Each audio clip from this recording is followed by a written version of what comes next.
Bima mission Kalaburagi Bidar Yadgir ಶಾಶ್ವತ ನೀರಾವರಿ ಹೋರಾಟ ಸಮಿತಿ ವತಿಯಿಂದ ಮುಖ್ಯ ಕಾಲುವೆ ಮೇಲೆ ಅಧ್ಯಯನ ಪಾದಯಾತ್ರೆ ಮಾಡಲಾಗುವುದು ಎಂದು ಅಧ್ಯಕ್ಷರಾದ ಭೀಮಶೆಟ್ಟಿ ಮೊಕ್ಕ ಅವರು ತಿಳಿಸಿದ್ದಾರೆ. ನಗರದ ಪತ್ರಿಕಾ ಭವನದಲ್ಲಿ ನಡೆದ ಸುದ್ದಿಗೋಷ್ಠಿಯಲ್ಲಿ ಮಾತನಾಡಿದ ಅವರು, ಜನವರಿ 1ರಿಂದ ಮಾರ್ಚ್ 30ರವರೆಗೆ ಪಾದಯಾತ್ರೆ ಹಮ್ಮಿಕೊಂಡಿದ್ದು, ಈ ಪಾದಯಾತ್ರೆ ಅಫಜಲ್ಪುರ ಬುಳುಂಡಿಗೆಯಿಂದ ಪ್ರಾರಂಭವಾಗುವುದು ಎಂದು ತಿಳಿಸಿದ್ದಾರೆ. ಡ್ಯಾಮ್ ಇದೆ, ಕಾಲುವೆ ಇದೆ, ರೈತರ ಹೊಲಗಳಿಗೆ ನೀರು ಮುಟ್ಟಿಲ್ಲ. ಆ ಉದ್ದೇಶ ಇಟ್ಕೊಂಡು ಈಗ ಅಧ್ಯಯನ ಮತ್ತು ಪಾದಯಾತ್ರೆ ಮತ್ತು ಹೋರಾಟ 3 ಜೊತೆಗೂಡಿಸ್ಕೊಂಡು ಪಾದಯಾತ್ರೆ ಹಮ್ಮಿಕೊಂಡಿದ್ದೇನೆ. 1/1/26 ರಿಂದ 30/3/26ರವರೆಗೆ 90 ದಿನಗಳಾಗ್ತವೆ. ಮತ್ತು ನಾನು ಪಾದಯಾತ್ರೆ ಹೋಗುವಾಗ ಅಲ್ಲಿನ ರೈತರಿಗೆ ಜೋಡಿಸ್ಕೊಂಡು ಅಲ್ಲಿನ ರೈತರಿಗೆ ಭೇಟಿಯಾಗಿ ಪ್ರತಿ ಹಳ್ಳಿಗೂ ಮತ್ತು ಕಾಲುವೆಗಳ ಮೇಲೆ ಇದ್ದಂಥವ್ರಿಗೂ ಭೇಟಿ ಹಾಕ್ಕೋತ, ಊರುಗಳಿದ್ದಂಥವ್ರಿಗೆ ಭೇಟಿ ಹಾಕ್ಕೋತ 90 ದಿವಸಗಳ ಪಾದಯಾತ್ರೆ ಮಾಡೋರಿದ್ದೀವಿ. ಮತ್ತು ತಮ್ಮ ಸಹಕಾರ ಇರಲಿ ಅಂಥೇಳಿ ತಮ್ಮಲ್ಲಿ ವಿನಂತಿಸ್ಕೊಳ್ತೀನಿ.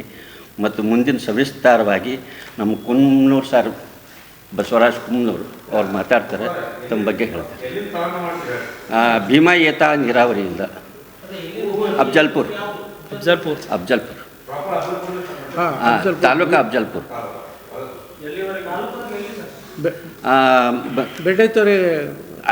ಅಲ್ಲಿಂದ ಸ್ಟಾರ್ಟ್ ಮಾಡಿ ಬೆಳ್ಳುಡಿಗೆ ಅಂತ ಬರ್ತದೆ. ಬೆಳ್ಳುಡಿಗೆ ಅಂತ ಬರ್ತದೆ. ಅಲ್ಲಿಂದ ಸ್ಟಾರ್ಟ್ ಮಾಡೋ ಸರ್.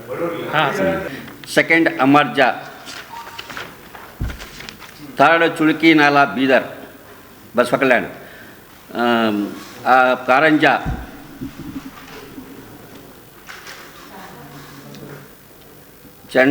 ಚಂಡ್ರಂಪಳ್ಳಿ,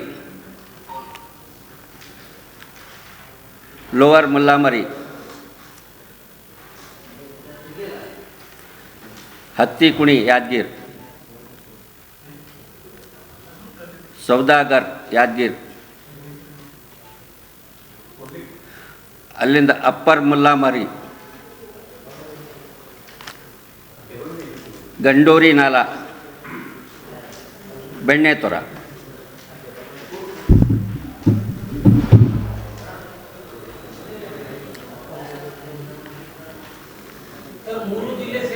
ಎಲ್ಲ ರಂಗಕ್ಕೂ ಕೂಡ ನೀಡಿದೆ. ಈ ನಮ್ಮ ಬೀದರ್, ಕಲಬುರಗಿ ಮತ್ತು ಯಾದಗಿರಿಯಲ್ಲಿ 11 ಮಧ್ಯಮ ನೀರಾವರಿ ಯೋಜನೆಗಳು ಬರ್ತವೆ. ಒಂದೂ ಕೂಡ ಏನಂತಂದರೆ ಸಂಪೂರ್ಣವಾಗಿ ಸದುಪಯೋಗ ರೈತರಿಗೆ ಆಗ್ತಾಯಿಲ್ಲ. ಮುಖ್ಯ ಉದ್ದೇಶ ಯಾಕೆಂತಂದರೆ ಅಲ್ಲಿರ್ತಕ್ಕಂಥ ಮುಖ್ಯ ಕಾಲುವೆಗಳೆಲ್ಲ ಏನಾಗಿದೆ ಅಂತಂದರೆ ಗಿಡಗಂಟೆಗಳು. ಒಂದು ಸ್ವಲ್ಪ ಅಬ್ಸರ್ವೇಷನ್ ಮಾಡಿದ್ದು ಹೇಳ್ತಾ ಇದ್ದೀವಿ ಸರ್.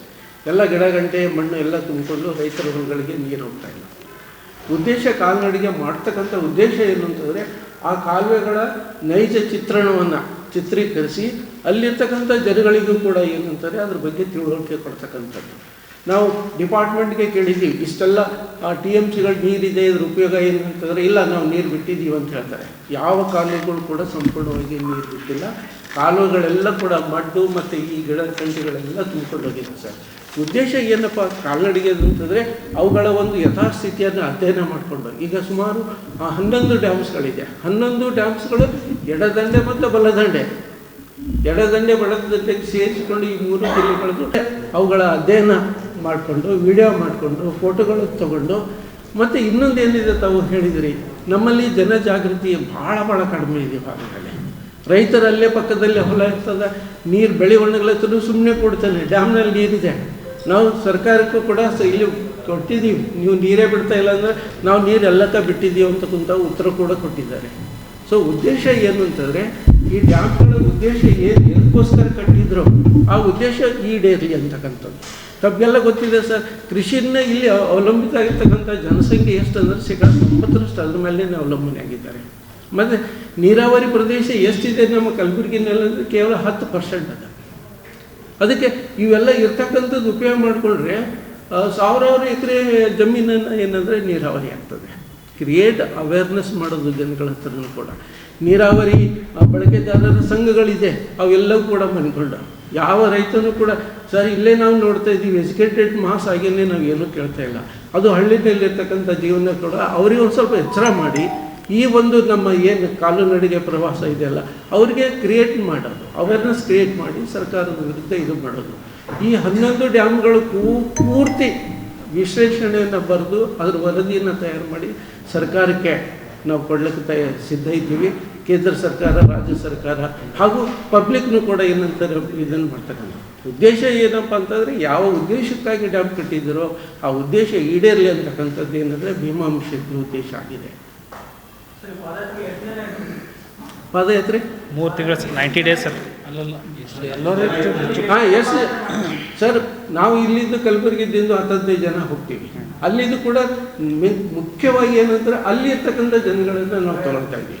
1 ಡೇ ಬಿಫೋರೇ ಹೋಗಿ ಅವ್ರಿಗೂ ಕೂಡ ಏನಂದರೆ ನಾಳೆ ಇಂಥದ್ದಿದೆ ಇದೆಲ್ಲ ನಾವು ಮಾಡ್ತಕ್ಕಂಥದ್ದನ್ನು ಅವರಿಗೋಸ್ಕರ. ಅದಕ್ಕೋಸ್ಕರ ಇಲ್ಲಿ ಗ್ರಾಮದಲ್ಲಿ ಕೂಡ ಏನಂದರೆ ಇನ್ವಾಲ್ವ್ಮೆಂಟ್ ಮಾಡ್ಕೊಳ್ತೀವಿ ಸರ್. ಕೆಲವು NGOs ಕೂಡ ಹೇಳಿದ್ದೀವಿ, ಅವರು ಕೂಡ ಬರಲಿ ಅಂತ ಅಂದ್ಕೊಂಡು ಪತ್ರಿಕಾ ಪ್ರತಿನಿಧಿಗಳು ಕೂಡ ಏನಂತಂದರೆ ತಿಳಿಸಿದ್ದೀವಿ. ಇವರೆಲ್ಲ ಕೂಡ ಭಾಗಿಯಾಗಿ ಏನಂತಂದರೆ ಅಲ್ಲಿ ಒಂದು ಸಂಪೂರ್ಣವಾದ ವರದಿಯನ್ನು, ನೈಜ ವರದಿ, ಫ್ಯಾಕ್ಟ್ ಫೈಂಡಿಂಗ್ ಕಮಿಟಿ ಏನು ಅಂತೀವಲ್ಲ ಆ ಟೈಪ್ ಏನಂತಾರೆ ಇದನ್ನು ವರದಿಯನ್ನು ಮಾಡಿ ಸಾಧ್ಯ ಆದಷ್ಟು ಕೆಲಸ ಆಗಲಿ ಅಂತಕ್ಕಂಥದ್ದು. ಈ ಸುದ್ದಿಗೋಷ್ಠಿಯಲ್ಲಿ ಡಾಕ್ಟರ್ ಬಸವರಾಜ ಕೊಮ್ನೂರ್, ಗಿರೀಶ್ ಗೌಡ ಇನಾಮದಾರ್, ಶಿವಲಿಂಗಪ್ಪ ಭಟ್ಟೆಂಗಳಿ, ಮಹೇಶ್ ಪಾಟೀಲ್, ಶಿವಾನಂದ ಮಠಪತಿ, ಶಿವರಾಜ್, ರಾಜು ಜೈನ್, ಅಭಿಷೇಕ್ ಪಾಟೀಲ್ ಹಾಜರಿದ್ದರು. Bureau report RJ 32 Kannada news, Kalaburagi.